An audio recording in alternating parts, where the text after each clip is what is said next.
vous êtes présent dans 17 pays. Qu'en est-il de l'expansion à l'international? Quelles sont les nouvelles destinations à pourvoir? Alors, et ça reprend un petit peu la stratégie aujourd'hui. Aujourd'hui, pour que vous compreniez, aujourd'hui, on a cette année, 2023, on sera aux alentours de 830 millions d'euros de chiffre d'affaires. Et l'objectif que nous avons, la vision 2025, monter à 1,5 milliard. Donc, on va doubler. D'accord. Donc, bon, c'est pas une petite, mais c'est faisable. Il suffirait de. C'est faisable, c'est pas une mince affaire. En fait, et moi, je pense que c'est vraiment faisable. C'est faisable, mais c'est bon, ça nécessite deux choses. Un, on peut pas le faire en croissance organique. Et donc, ça se fait par acquisition. Et donc, dans notre acquisition, aujourd'hui, on a deux axes pour réaliser cette vision. La vision de 1,5 milliard, c'est pas juste pour avoir 1,5 milliard, c'est parce qu'on veut que le business captif que nous avons de notre actionnaire soit en dessous de 30%. D'accord. Donc ça, c'est important pour la diversité, la solidité, et ainsi de suite, et pour la valorisation de cet actif. Donc, pour y arriver, deux axes de développement, diversification géographique, on veut être un acteur global. Donc, comme je parlais tout à l'heure, renforcement de notre présence aux États-Unis, on peut pas être que aussi léger. Donc, on y travaille, d'accord. Deux, toujours dans la diversification géographique, on regarde également l'Europe centrale, l'Allemagne. L'Asie, tu en parles? Non. Non, ça fait pas partie du court terme. Pour les raisons que je t'expliquerai. En fait, pour faire une aparté, c'est parce que l'Asie, si j'y vais, je vais être tout petit. Je vais être insignifiant. Epsilon.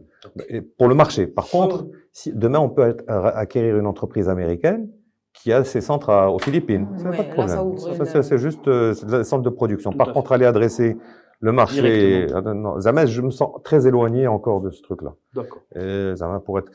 Par contre, aller sur le marché UK, qui est un gros marché où on n'est pas du tout, on n'a aucun client UK, ça c'est un marché où je peux le produire en Égypte, je peux le produire au Cameroun, tu vois, donc je peux utiliser ce truc-là. Et donc l'Allemagne, donc voilà, aujourd'hui, premier axe, diversification géographique, États-Unis, Europe centrale, et peut-être UK. Deuxième axe, c'est diversification des métiers. On a commencé par l'IT, donc l'IT aujourd'hui on a commencé à zéro, ITS, donc aujourd'hui on a 500 ou 600 collaborateurs. On fait grosso modo une vingtaine de millions l'année dernière d'euros de chiffre d'affaires. Cette année, je pense que 2023 on fera 35. Donc on passe de 10 à 20 à 35. Donc très forte croissance, bonne demande. Et donc là, on a un vrai carte à jouer. Donc ça, c'est prochain. Et on regarde aussi d'autres secteurs ou plutôt d'autres solutions. On est en train de lancer un peu le recouvrement. Ça va un peu ça va doucement, mais on voudrait l'accélérer. On regarde également la partie BPO RH. Aujourd'hui, juste pour votre information, on a un centre de service RH, par exemple, à Casablanca, qui fait la paye pour 17 pays. Demain, ça peut être un métier qu'on offre aux autres clients. Et ça, on sait le faire.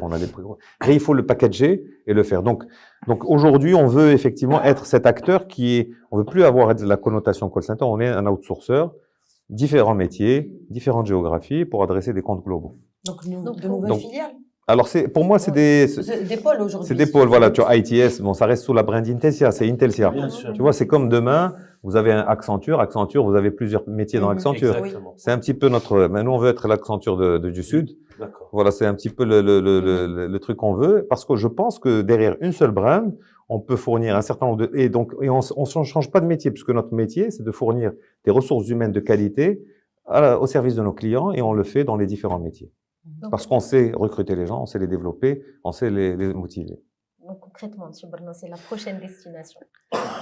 Non,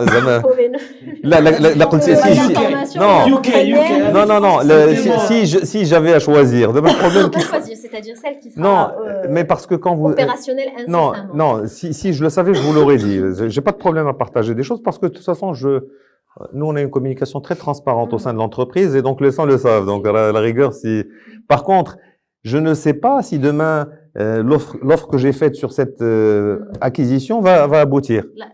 Laquelle va capter. Donc, voilà. Donc, si j'avais à choisir, c'est les États-Unis pour les raisons dont je vous ai parlé.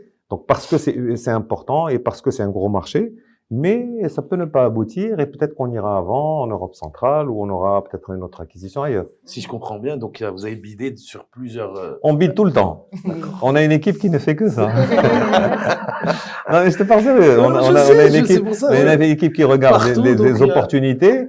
On a la chance d'avoir un actionnaire qui nous suit et qui fait confiance et donc qui met à disposition des moyens, parce que pour acheter une entreprise, il faut avoir des moyens. Bien sûr. Donc ça, il faut on des a, ressources. Voilà, il faut d'abord de l'argent et ensuite avoir les ressources que nous pour développer. Donc clairement, aujourd'hui, on a un actionnaire et un partenaire qui fait confiance à la stratégie et qui l'appuie de manière importante. Un actionnaire. C'est-à-dire Altis, Okay. Yes. Oui. donc qui est avec nous et qui nous permet d'avoir des moyens financiers pour pouvoir continuer notre développement.